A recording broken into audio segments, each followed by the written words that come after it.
So, nag-general clean kami sa bahay. Lahat is nilabahan namin pagkadating namin galing sa Pilipinas. Lahat ng damit, kasi si Carol natakot kasi yung sa amin sa probinsya, minsan may pumapasok na mga langgam dun sa loob ng luggage. Natatakot sila kapag may langgam. So, pagdating namin dito, nilabahan namin lahat ng damit, lahat, kahit malilinis pa siya. So, si Carol kasi masyadong OC. And gusto niya malinis lahat. So, yan. Pati ako nahawon na rin, nilabahan ko yung mga bedsheet, tapos ang sofa, vinacuum ko, arkila ako ng kaming dalawa ni Robert ng pang-vacuum sa sofa. And nilinisan ko. Polster Reiniger, hindi ko alam kung ang tawag sa English. Tapos si Flynn is may bagong higaan. So, yan. Pinatutuyo ko pa, although dinenire ko na siya, pero medyo parang nararamdaman ko pa na basa-basa. So yun. Hello. So i-continue natin ang aking kwentuhan. Pagdating namin galing sa Pilipinas, naglaba kami ng lahat ng gamit namin kasi natatakot. Natatakot ito na meron kaming nadala galing sa Bicol na mga langgam or mga anong tawag doon? Anong tawag niya? Kakalaki. We have to Ewan ko. Anong tawag na nga doon? Cockroach. Yung mga ganun. Yung mga ipis. Oh my God. Nakalimutan ko ng Tagalog. Natatakot sila na may nadala kami mga ipis or something insect. So nilabhan namin lahat. Lahat as in lahat.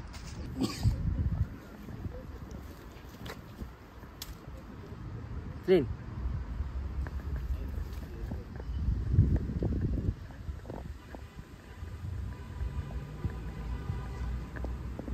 Discipline. Naglalaro. Minsan na yung mapaglaro sa labas. Dito kami sa labas ngayon, sobrang init, 30 degrees. So, nagbibilad na naman yung dalawa, nakulangan sa araw. Nakulangan sa araw sa Pilipinas. So, continue yung pagbibilad nila dito. Yeah.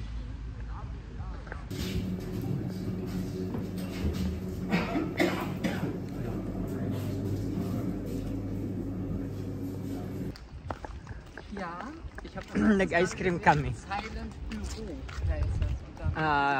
Meron akong favorite na ice cream shop na nakita. Ang sarap ng ice cream niya, parang mas masarap pa siya sa parati ko kinakain ng Ben & Jerry's. Kaso lang, medyo malayo-layo sa bahay namin. Kaya hindi ko siya mapupuntahan kahit masarap yung ice cream nila. Flynn.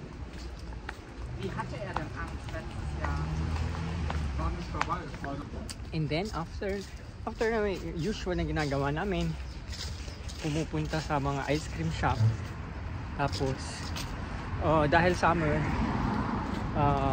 yun yung usually na ginagawa namin parati. Punta kami ng labas kasama si Flynn, and then lalakad-lakad and kakain ng kung saan-saan.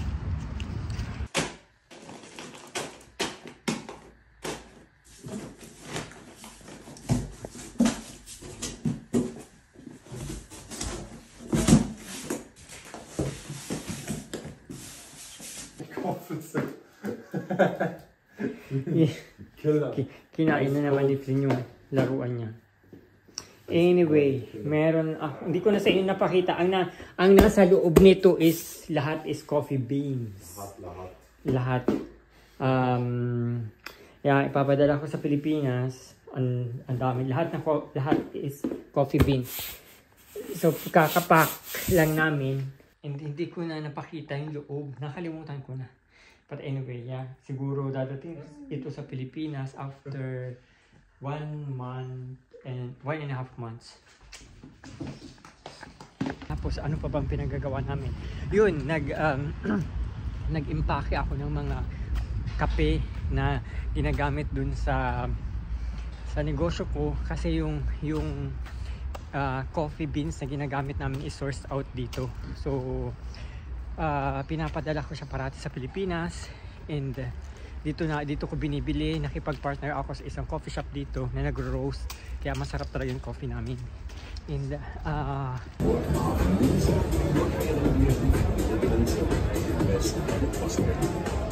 dem Bau der Berliner Mauer von August 1961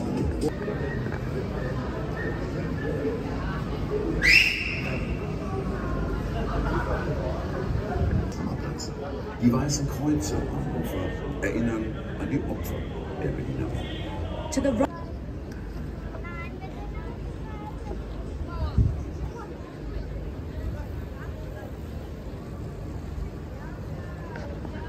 And then, dinalaw siya ng kaibigan niya na galing sa Scandinavia. Tapos yun, pinasyal-pasyal lang namin siya dito sa Berlin. Meron akong bagong experiment na coffee beans na nakita. Ice cream auch ins 100% Arabica and galing siya single origin from Brazil. So yan, itetry natin. Oh, tingnan mo yung ano niya, beans niya maliliit. Wow.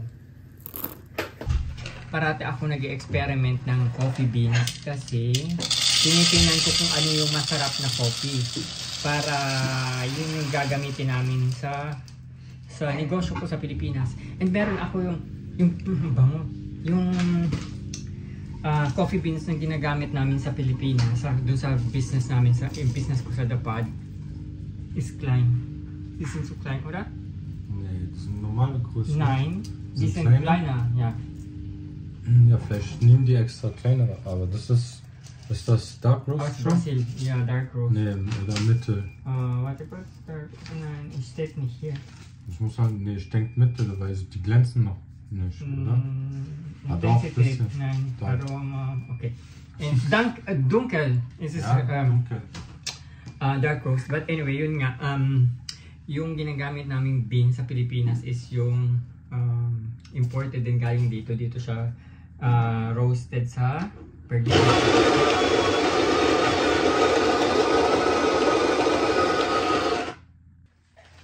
Nawala ako. Yun nga, ang ginagamit naming beans is galing dito sa Germany. Yun yung pinakamasarap na natikman ko dito sa Berlin. Saglit may tumatawag sa akin. But anyway, yung pinakamasarap na natikman ko dito sa Berlin. Kaya yun ang ginagamit naming beans. Cargo bag.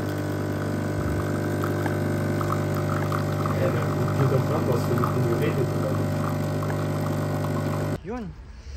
And then back to normal programming. Luto. And yun lang ang ganap. Walang bago. You are my sunshine, my only sunshine. You makes me happy when skies are gray. You'll never know this. Itong aso namin, itong kulang sa atensyon. Hindi minahal ng mama. Kung tuta pa siya. Flynn, mahal ka naman ng mama mo.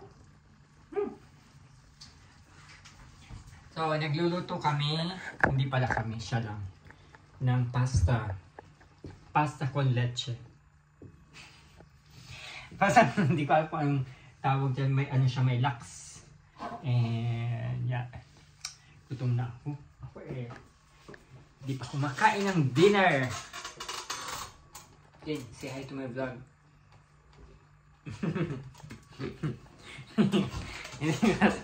Yung camera, come here. Come. Wow, sorry, nakuntog siya sa ano. Nine, that's not yours. So, ganyan lang siya sa Flynn. Flynn, kakakain mo lang ha. Ang kulit mo na naman. Hindi ka pinanganak na mayaman. Ang pagkain mo limited lang. So, luto na ang aming pasta. Thank you so much for cooking. Compliment ng aking boyfriend. Flynn. Kakain muna kami. Ang tagal ko nang hindi nakapag-vlog kasi nga busy ako. Busy ako sa work.